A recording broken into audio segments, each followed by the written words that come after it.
Alright, welcome once again to this month's show on What is Your Story with Dr. Robert. Also remember, once again, we are back. This is a program that happens every Sunday at 6 p.m. only at Romy TV Africa at Dr. Robert Osoro. Yes. So my brother, so you say that you had started this. Ulipiga ikaenda kwa wrong number. Yeah.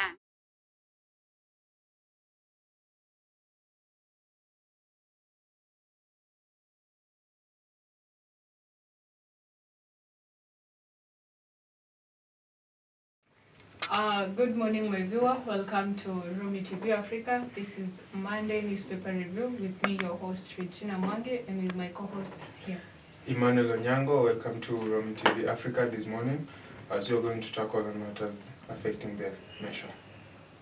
Alright, on our first story, why Kieni Forest is infamous for being killer's dumping site. Kieni Forest has been prominent in the news after the murder of businessman George Mwangi, whose body was found dumped there. The dense forest covers 14,000 hectares and has indigenous trees near Gakoe Tea Estate. The forest was also in the news last year in May when the body of Benjamin Imbai, one of the 4 men who disappeared from Kitengela on April 19th, was found dumped there.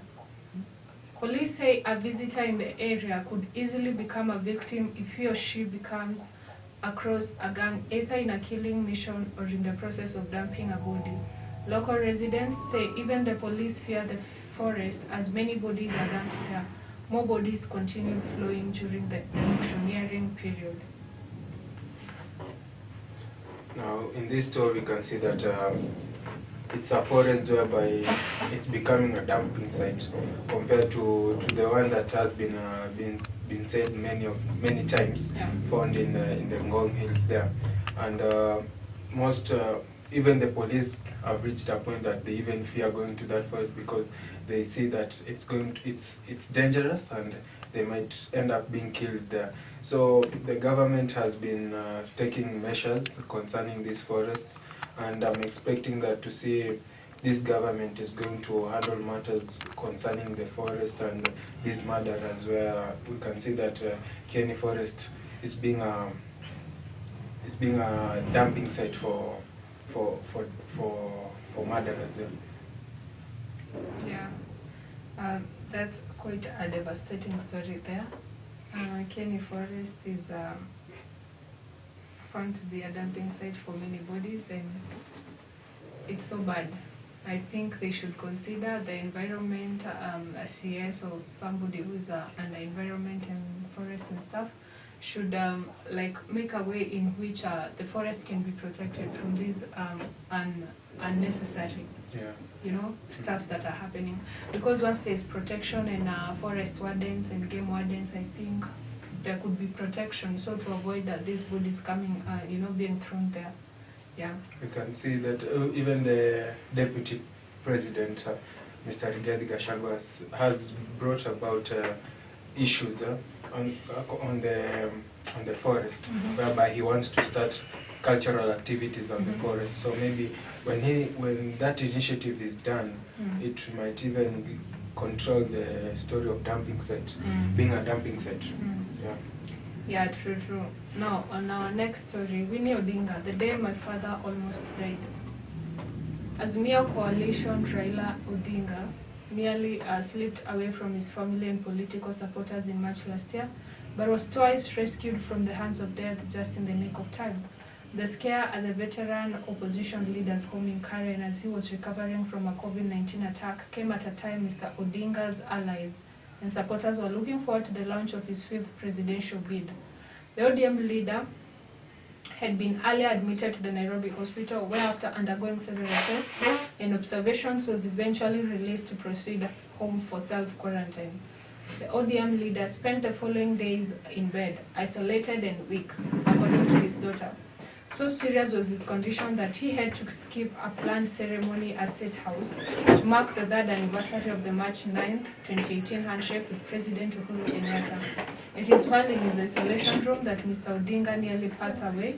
With teary eyes, Winnie recalls how she walked into the room to find an oxygen had dropped from her father's face. In panic and haste, She picked and fixed it back, quickly restoring the condition of the patient who only seconds earlier lay helpless, gasping for breath. At another point, she stepped in the room to find her father looking blank and motionless. His temperature had terribly shot, and she quickly stashed paracetamol tablets into his mouth with a view to reduce his body temperature. Medical experts contend this was yet another timely, life-saving measure. The thought that would have happened to the political bigwig had she delayed, even by a couple of seconds, to access that room in both instances, sent shivers to Winnie. To date, she narrates this incident rather forlornly with head facing down. I think first, it's really a sad story. You know, there's no pain that can match a daughter watching the father laying in a bed rest, you know, laying in a deathbed. Because I remember COVID-19, a lot of people lost their lives, but him surviving was a really good thing. I think he owes God a gratitude, and the family too for being there for him. Because right now we could not have the opposition leader, Mr. Raila Odinga. So I believe it is he escaped death that time, and I believe the far he has come, it's God. Because we have seen not only the COVID-19 situation, we saw even formerly he had other issues. He could go to other countries to be treated, body issues. There's also a time he fell even around his compound and was really injured the face. I think he's just an old man who has body issues, you know, that are really going on through him. So I think right now at this position he should just really remove himself from a lot of politics. To just go and rest, because even the body is at a ripe age. Yeah, you know, the matter here is becoming old, and once once a person becomes old, you see that there's a myth whereby most utapata diseases come so many times, and even during his time for politics, yeah, when he was vying for president, there was a time he fainted. Because of fatigue. You know, most people they have to see that when you become old, you have to get enough rest. But for him, when he was working extra hard to vie for the presidency, he was getting so tired because of traveling up and down. But we can see that for the far he has come, he's still trying to fight for diseases that come his way. And the daughter also was worried, but now he can see that his father is doing well, and we all wishing the best for the former Prime Minister of Kenya. True. Committee faces Thursday deadline for CS vetting report. The household within 7 days of the tabling of the report and by a resolution at the sitting of the plenary, approved or reject the nominees. If approved, Acting Clerk of the National Assembly, Sarah Kioko, shall inform the President of the decision of the House, who shall appoint them formally through a gazette notice and have them sworn into the office. The next 7 days are for the vetting or approval hearing. 7 others to produce and table the report of the suitability of the nominees, and the last 7 of the House to approve or reject the nominees. Now, this vetting of the CS has been going since last week, and we have seen that there's a lot that have been discussed. We have seen that it was a serious vetting, and despite the fact that they were serious, but we are all seeing that it's going to the same nominees are going to be sworn in as the CSS, and now the committee faces Thursday deadline, whereby the House has 7 days to bring out the report on the vetted nominees. Now we are waiting to see what the nominees are going to offer us, and also the whole in general the committee is going to do about the situation within this period, whereby they have a deadline in the next 7 days, where they have to bring out the report and be sure of what they are doing. What do you think about this matter? I think them saving they're facing the Thursday deadline. I think that's the limit time they've been given. But so far I think most of them have been vetted already. On Saturday, I was watching DCS for mining, Blue Economy and Maritime Affairs, Mr. Muvira. And I think the way the sessions are going, I think they're really enjoying some of them, mostly those who are clean and don't really have cases that they have been accused before. Because like Muvuria was governor for 2 terms in Kwale County. And then there's no case compared to somebody like Mithuri, Linturi, who had really many cases. I think his session, as I watched, was really peaceful, harmonious, and so enjoying. You know, they could laugh even with the speakers, they could laugh with the MPs, they could talk genuinely and just open up. I think it's a good thing they're doing, and as they face even the deadline, they face the end of the vetting, they face the hearings and the approval of the court, I think, of the House, the National Assembly. I think things will go well. I don't think there is anyone who will be rejected, and if there is, then there's a valid reason for that. Yeah. Okay. Now, imagine this. You have won the presidential seat, and now your wife says that all of the, because of from the win, it's because when you are vying, you ignored all the critics. Now, this is what Her Excellency the First Lady said. First Lady Rachel Ruto has attributed President William Ruto's victory in the August 9th election to his decision to ignore skeptics and the distractors during campaigns. Ms. Ruto was speaking in Kamagult, the president's birthplace in Uasin Gishu County, during an interdomination prayer and Thanksgiving on Sunday. The First Lady compared President Ruto to the proverbial tortoise that beat other faster animals in the race. In other analogy, she compared the president to a deaf runner who focused on the prize and won despite the sneers and jeers from fellow competitors. Mama Rachel sent the president's apologies for not attending the ceremony.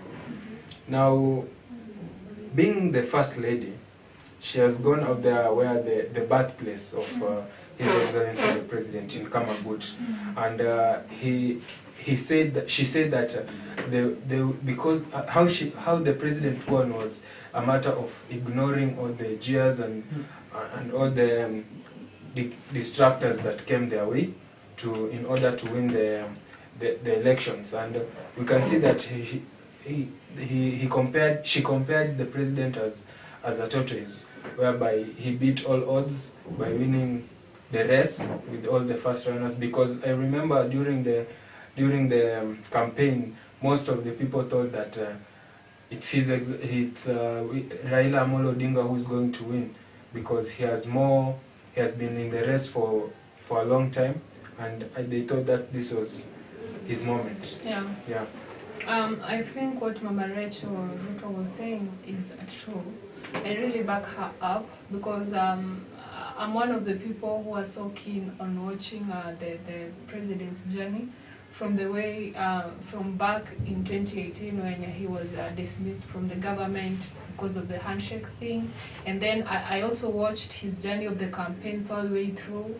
I watched how even he went through the toughest times together with those who were called his friends. You know, there was a time, being his friend was really a crime, and you could really undergo a lot of harassment from the government because of the fact that you are President Ruto's friend. So I've really watched his journey, and whatever Mama Ruto said on that Thanksgiving service, I think it is really true. I back her up, because President Ruto is someone who has faced a lot of critics, a lot of harsh judgments, a lot of accusations which are even false. But him just ignoring them and trusting the process is what has brought him to where he is right now, because they thought being close to the government, and they really had the confidence, being close to the government is what that is going to make Mr. Raila the president. But we saw Mr. Ruto being out of that same government, just away from it, and we saw him win and rise and defeat all those giants who are there. Because sometimes it's not about who you're close to. It's not about how big the person supporting you is. It's about standing on your own, trusting the process, believing in yourself, and just being around people who are so loyal to you, and people who will even stick with you even the hard times. I love his journey and congrats to him. Yeah.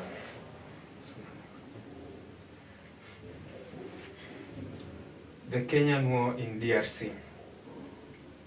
Kenyan soldiers risk coming into direct conflict with M23 rebels, allegedly supported by Rwanda, as they deploy under the East African Community Peace Initiative in sectors controlled by the insurgents in the eastern part of the DRC.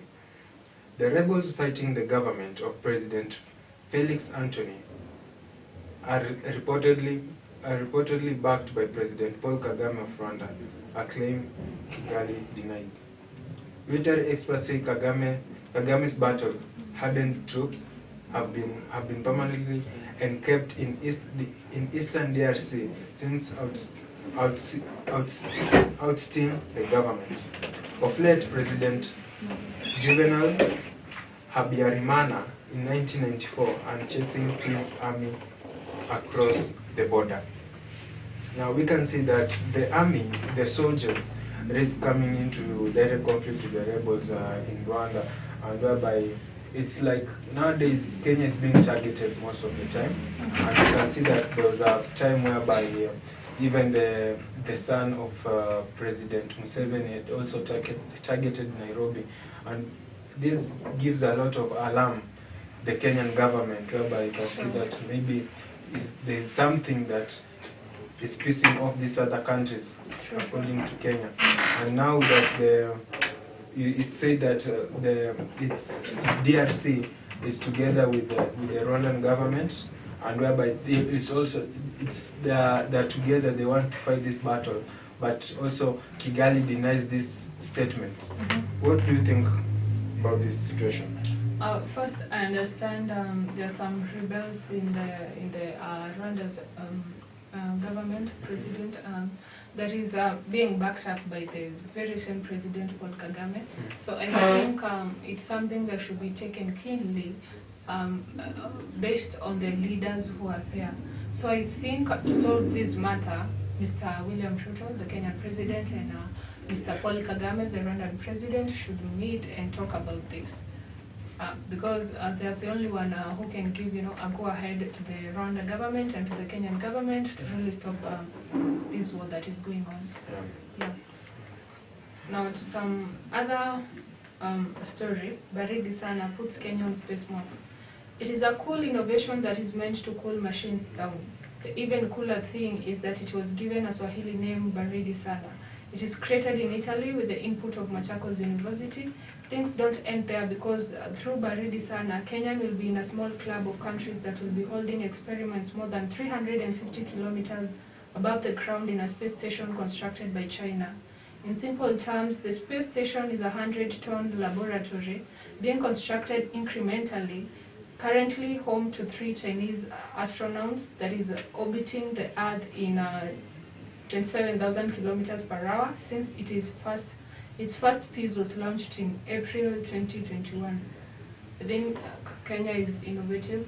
Kenya, we have just seen that every day, all day, Kenyans are becoming so innovative, and this innovativeness brings Kenya to the map in the world, whereby you can see that we cannot depend only from services from China or US, but we can also come up with our own ideas, whereby we take Kenya forward and help other nations, because now we can see that this Baridi Sana initiative it's also said that it's a home for Chinese astronauts. Yeah. So also Chinese, they can also depend on us. It's not only us that you can depend on Chinese. Yeah.